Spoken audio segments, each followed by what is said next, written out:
It's the oldest trick in the marketing playbook. I love Paris in the winter when it drizzles. In 2005, a burger commercial caused a scandal. Paris Hilton, drenched in a swimsuit, washing a car and biting into a thick cheeseburger. The tagline, "That's hot." Oh, that's hot. 20 years later, nothing changed.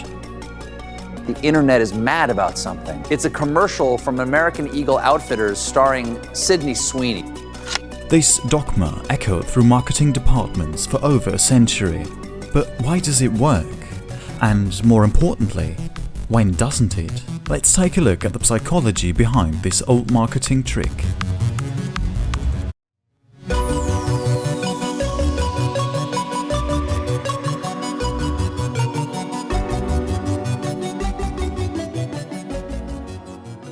From the 19th century tobacco cards featuring scantily clad women to the iconic Calvin Klein underwear campaigns of the 90s, it has long been an effective attention grabber. Numerous studies support this empirically. Spicy images get our attention. I mean, ask yourself why you clicked on this video. The Carl's Jr. ad definitely caught the attention of many, with differing reactions. Carl's Jr. claimed it was just good fun, but a lot of people criticized it, like claiming it rather belonged to an adult website. But one thing was undeniable: it got people talking. In fact, it got people watching. Sales increased, traffic surged, and the ad made headlines. But how about memory? I mean, if a company spends millions on advertising, surely it wants people to remember it. Ideally, the advert sticks in people's heads, like marketing jingles. The problem is, research suggests that this kind of advertising doesn't fare too good in this domain. First of all, while it's good at getting attention, it may be too good at that, and thereby diverting the attention away from the product. So people may remember the hot model, but not the product she was holding, which is semi-ideal because we want to sell the product and not the model. This is known as the vampire effect. The imagery sucks attention away from the product itself.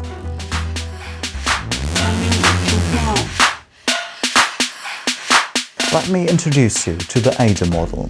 It's a classic and very simple model in advertising, describing how ad messaging works.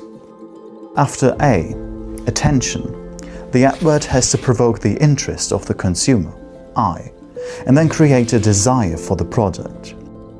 So, as we discussed, this kind of marketing is good at attention, but the next two steps are harder to achieve. For these, it's more important if the consumer liked the ad, the brand, or the product.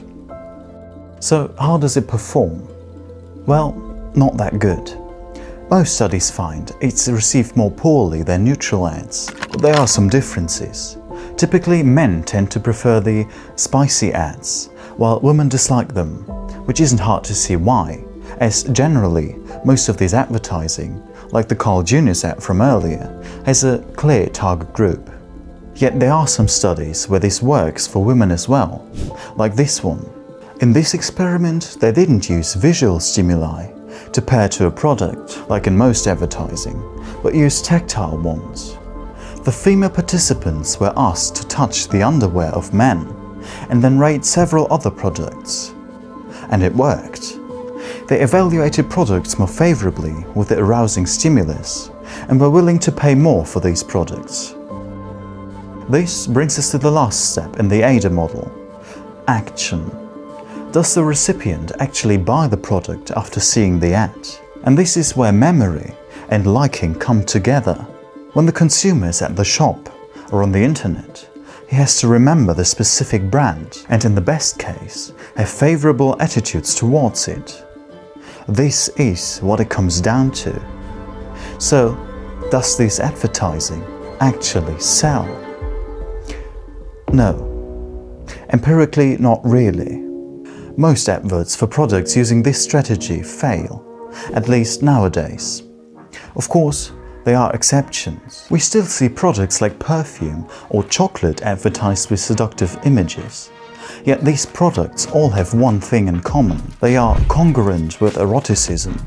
It has been shown that products that are in some way connected to the topic can be advertised with hot ads, and it will not have a negative effect on people's memory or attitudes. Or in other words, sex sells, but only if you're selling sex. According to the literature, such products may include perfume, body care products, alcohol, but of course, the list of these congruent products is not long, so most ads for other products trying this strategy fail.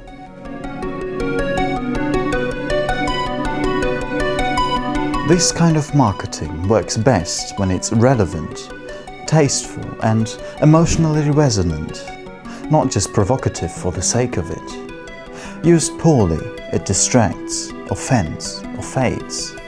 Used well, it intrigues, connects, and seduces, just like the best kind of storytelling.